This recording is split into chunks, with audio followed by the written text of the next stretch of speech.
பண்ணீங்க? ஒரு கம்ப்ளைண்ட் விசாரணைக்கு வந்து சிஸ்டர், நாங்க ஒருத்தரை அரெஸ்ட் பண்ணிருக்கோம். அவன் போன்ல உங்க நம்பர் இருந்துச்சு, அதான் உங்களை கூப்பிட்டு விசாரிக்கலாம்னு வர சொன்னேன். நீங்க ஸ்டேஷனுக்கு வந்தா நாளைக்கு உங்க போட்டோ பேப்பர்ல வரும். சார், என் நம்பரை யார் வேணாலும் சேவ் பண்ணி வச்சிருக்கலாம். அதுக்காக என்னை இப்படி விசாரணைக்கு வர வைக்கிறதெல்லாம் நியாயமே இல்ல சார். சிஸ்டர், உங்க நம்பரை சேவ் பண்ணி வச்சிருந்தா பரவாயில்ல, உங்ககிட்ட அடிக்கடி போன்ல பேசியிருக்கான், அதனாலதான் உங்களை வர சொன்னேன். சார், நீங்க சொல்றது எனக்கு ரொம்ப குழப்பமா இருக்கு. அவன் யாருன்னு நான் தெரிஞ்சுக்கலாமா? அவனை எதுக்காக முதல்ல அரெஸ்ட் பண்ணீங்க? அவன் பேரு அருண். அவன் ஒரு பொண்ணை லவ் பண்ணிருக்கான். இப்ப அந்த பொண்ணு 3 மாசமா கர்ப்பமா இருக்கான். ஆனா அவன் இப்போ அவளை கெட்ட மாட்டேனே மிரட்டி இருக்கான். அதான் அந்த பொண்ணு ஸ்டேஷன்ல கம்ப்ளைண்ட் பண்ணிட்டான். இத பாருங்க சார், என்னோட ஃப்ரெண்ட் பேரும் அருண் தான். ஆனா அவன் அந்த மாதிரி பையன் இல்ல. அவன் கூட நான் எத்தனையோ தடவை எத்தனையோ டைம்ல பைக்ல டிராவல் பண்ணிருக்கேன். ஆனா ஒரு நாளும் அவன் என்கிட்ட தப்பா நடந்துகிட்டதே இல்ல. சிஸ்டர், இந்த மாதிரி காரி பசங்க எல்லாம் முதல்ல அப்படிதான் நடந்துக்குவாங்க, அப்புறம் தான் அவங்க குணத்தை காட்டுவாங்க. நீங்க நினைக்கிற மாதிரி என் அருண் கிடையாது. என் அருண் நிச்சயம் அப்படிலாம் நடந்துக்கவே மாட்டான்.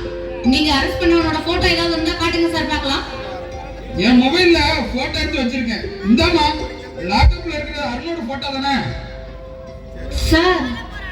நான் சொல்ற அருணும் இவன் தான். ஆனா அந்த பொண்ணு எப்படியோ தப்பா இவன் அடையாளம் காட்டியிருக்கா. ஏன் அருண் மேல கம்ப்ளைண்ட் பண்ணி இவள நான் சும்மாவே விட மாட்டேன் சார்.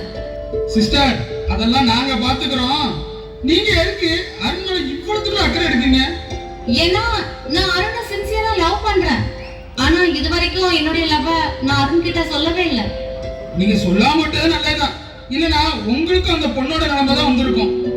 அவனை லாடம் கட்டினா இன்னும் யாருக்கிட்ட எல்லாம் பழகி மோசம் பண்ணிருக்கான்னு தெரியும்.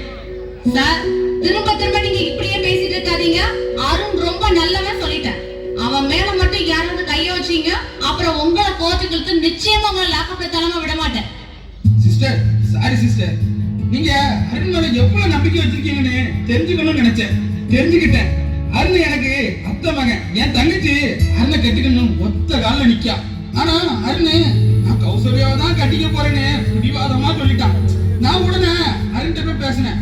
அதுக்கு அருண் சொன்னா, கௌசல்யா என்கிட்ட ஃப்ரெண்ட்ஷிப்பா பழகுறா, அவகிட்ட போய் எப்படி லவ் சொல்றதுன்னு முடிச்சுக்கிட்டு இருந்தான். அதான் நான் ஒரு பிளான் பண்ணேன். என்னையே தூக்கி உள்ள வைக்கிற அளவுக்கு உங்க லவ் ஒர்க் அவுட் ஆயிடுச்சு. இனிமே நான் குறுக்க நிக்க மாட்டேங்க. மாப்பிள்ளை, அருண்